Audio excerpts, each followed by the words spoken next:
கிரவுண்டின் பின்புறம் உள்ள கழிவுநீர் வாய்க்கால் பாலத்தின் மேல் கிடந்த இளைஞரின் சடலம். ஒரு செல்போனை கைப்பற்றி போலீசார் விசாரணை மேற்கொண்டதில் வெளியான பல அதிர்ச்சி தகவல்கள். 14 மணி நேரம் சடலத்தை வீட்டிற்குள் மறைத்து வைத்து அதிகாலையில் பாலத்தில் வீசிச் சென்ற கொலையாளிகள். இளைஞரை கொலை செய்தது யார்? எதற்காக கொலை நடந்தது? கொலையாளிகள் சிக்கினார்களா?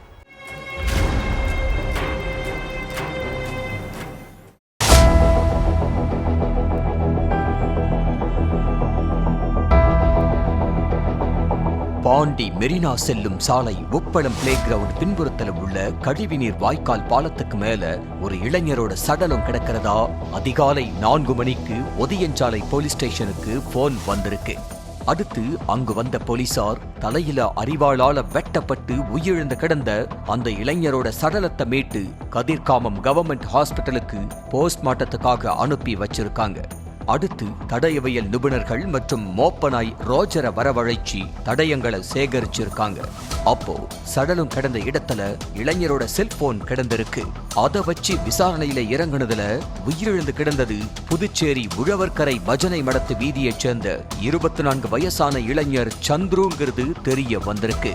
அடுத்து அந்த இளைஞரோட செல்போன் கால் ஹிஸ்டரியை செக் பண்ணி இருக்காங்க போலீசார்.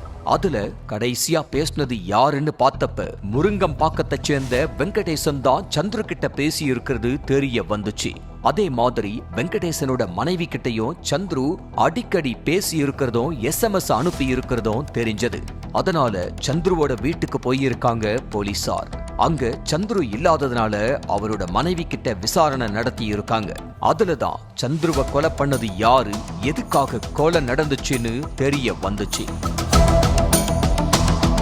சந்துருவும் வெங்கடேசனும் நைனார் மண்டபத்தில் உள்ள ஒரு இறைச்சி கடையில கோழி லோடுகளை ஏற்றி இறக்கும் லோடுமேனா வேலை செஞ்சுக்கிட்டு இருந்திருக்காங்க. அதனால 2 பேரும் நண்பர்களா பழகிட்டு இருந்திருக்காங்க. வம்பாக்கீரபாளையத்தில் உள்ள தன்னோட மனைவி வீட்டுல தான் கடந்த 3 வருஷமா தங்கி இருக்காரு வெங்கடேசன்.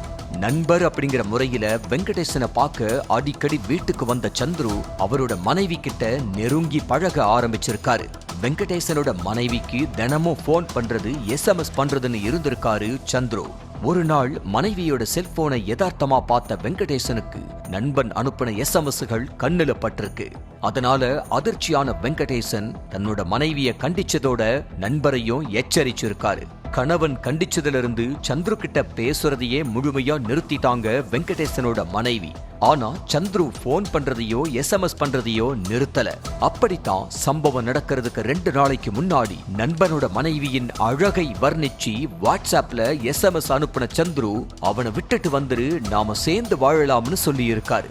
அதை பார்த்த வெங்கடேசன் இனிமேலும் இவனை விடக்கூடாதுன்னு கடுப்பாயி கொலை செய்ய திட்டம் போட்டிருக்காரு. அந்த திட்டப்படி சந்துருவுக்கு போன் பண்ணி இருக்காரு வெங்கடேசன். மச்சான், என் மனைவி திருச்செந்தூர் கோயிலுக்கு போயிட்டா, வீட்டுல நான் மட்டும்தான் இருக்கேன், நீ வா, நாம சேர்ந்து மது குடிக்கலாம்னு கூப்பிட்டு இருக்காரு வெங்கடேசன். ஏற்கனவே இருக்கிற பிரச்சனைய மறந்த சந்துரு நண்பன் கூப்பிட்டதும் அவங்க வீட்டுக்கு போயிருக்காரு. சொன்ன மாதிரியே வீட்டுல வெங்கடேசனோட மனைவி இல்ல. ஆனா வெங்கடேசன் கூட சரண், ராஜேஷ்னு 2 இளைஞர்கள் இருந்திருக்காங்க. ஃப்ரிட்ஜில் இருந்து மதுவை எடுத்து 4 பேரும் சேர்ந்து குடிச்சிருக்காங்க. அதுல சந்துருவுக்கு மட்டும் அதிக மதுவை ஊத்தி கொடுத்து குடிக்க வச்சிருக்காரு வெங்கடேசன். அதுக்கப்புறம் நம்பி வீட்டுக்குள்ள விட்டா என் மனைவி கிட்டேயே உன் வேலைய காட்டுறியான்னு கத்திக்கிட்டே சந்துருவை வெங்கடேசன் அடிச்சு கீழே தள்ளி அரிவாளால வெட்டி இருக்கான். கூட இருந்த நண்பர்களும் சேர்ந்து சந்துருவை வெட்டி கொலை செஞ்சிருக்காங்க. மதியம் 2 மணிக்கு கொலை செஞ்சதால சடலத்தை வீட்டுக்குள்ளேயே மறைச்சி வச்சிருக்காங்க. அடுத்து வீட்டு சுவர்ல திரிச்சிருந்த ரத்தக்கரையை கழுவி பிணையில் ஊத்தி சுத்தம் பண்ணின 3 பேரும் கதவை அடைச்சிட்டு வேல்ராம்பட்டி ஏரிக்கரைக்கு போய் மது குடிச்சிருக்காங்க. கிட்டத்தட்ட 14 மணி நேரம் சடலத்தை வீட்டுக்குள்ளேயே பதுக்கி வச்சிருந்த 3 பேரும் நடுராத்திரி தான் வீட்டுக்கு வந்திருக்காங்க. அடுத்து அதிகாலை 4 மணிக்கு உப்பளம் பிளே கிரவுண்ட் பின்புறம் உள்ள கழிவுநீர் வாய்க்கால் பாலத்துக்கு மேல சந்துருவோட சடலத்தை வீசிட்டு தப்பி ஓடிட்டாங்க.